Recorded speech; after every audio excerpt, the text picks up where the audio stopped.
밤마다 글을 읽던 소녀.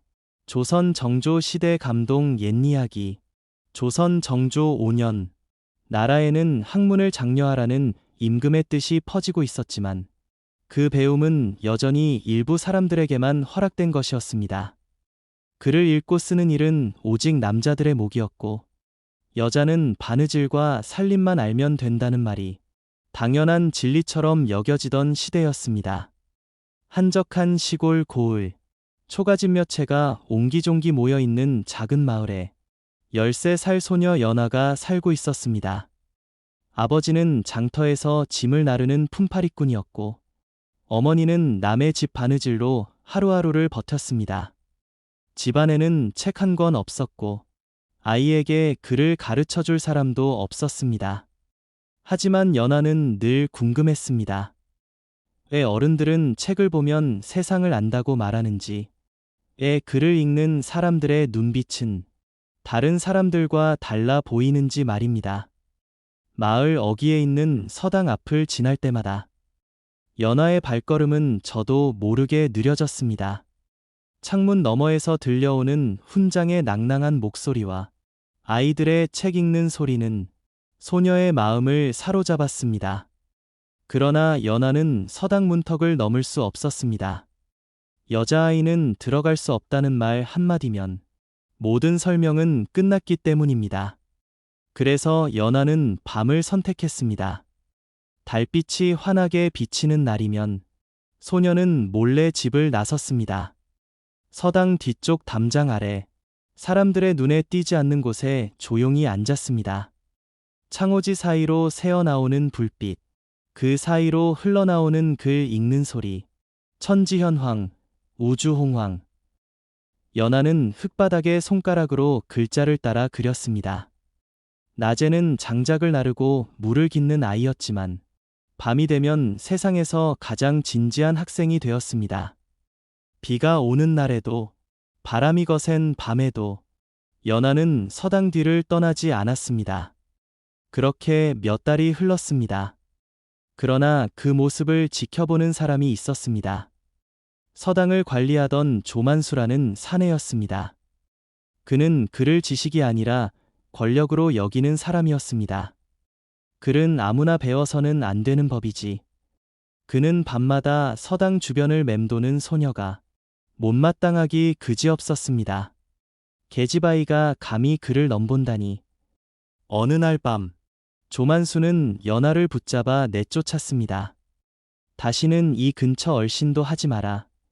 그러나 연아는 포기하지 않았습니다.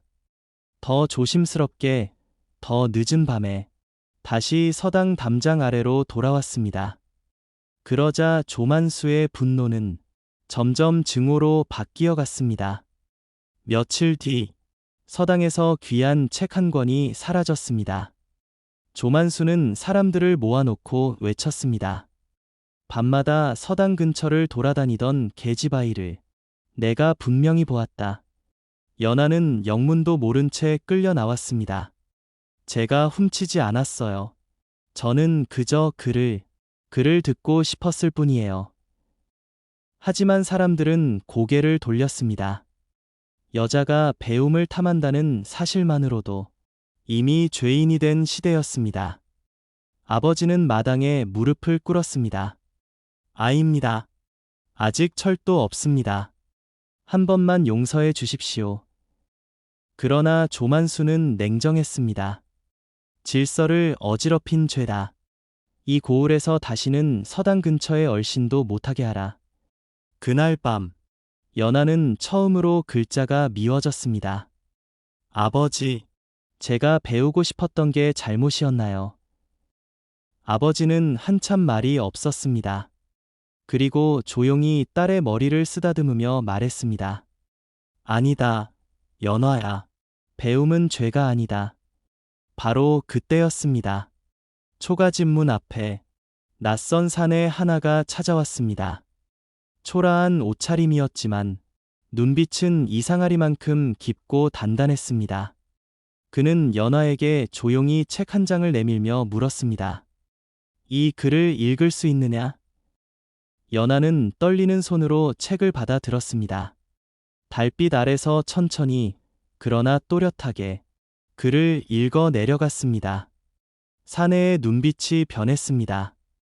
다음 날 아침, 고을 관아는 큰 소동에 휩싸였습니다. 그 사내는 다름 아닌 정조가 파견한 암행어사였습니다. 어사는 조만수를 불러 세웠습니다. 그를 독점하려는 자는 학자가 아니라 도둑이다.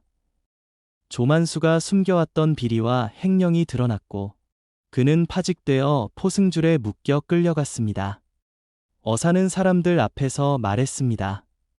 임금께서 규장각을 세운 이유는 학문을 가두기 위함이 아니라 널리 퍼뜨리기 위함이다.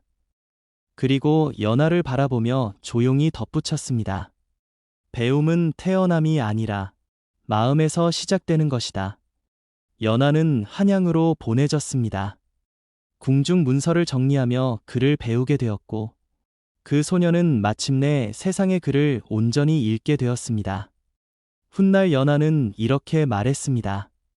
글은 나를 높은 곳으로 올려준 것이 아니라 세상을 이해할 눈을 열어주었습니다.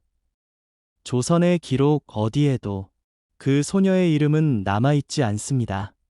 그러나 오늘도 우리가 배우고 묻고 꿈을 포기하지 않는 이유 속에는 그 밤마다 글을 읽던 작은 소녀의 이야기가 조용히 살아 숨쉬고 있습니다. 배움은 신분이 아니라 용기에서 시작된다는 것을 그 아이가 우리에게 남겼기 때문입니다.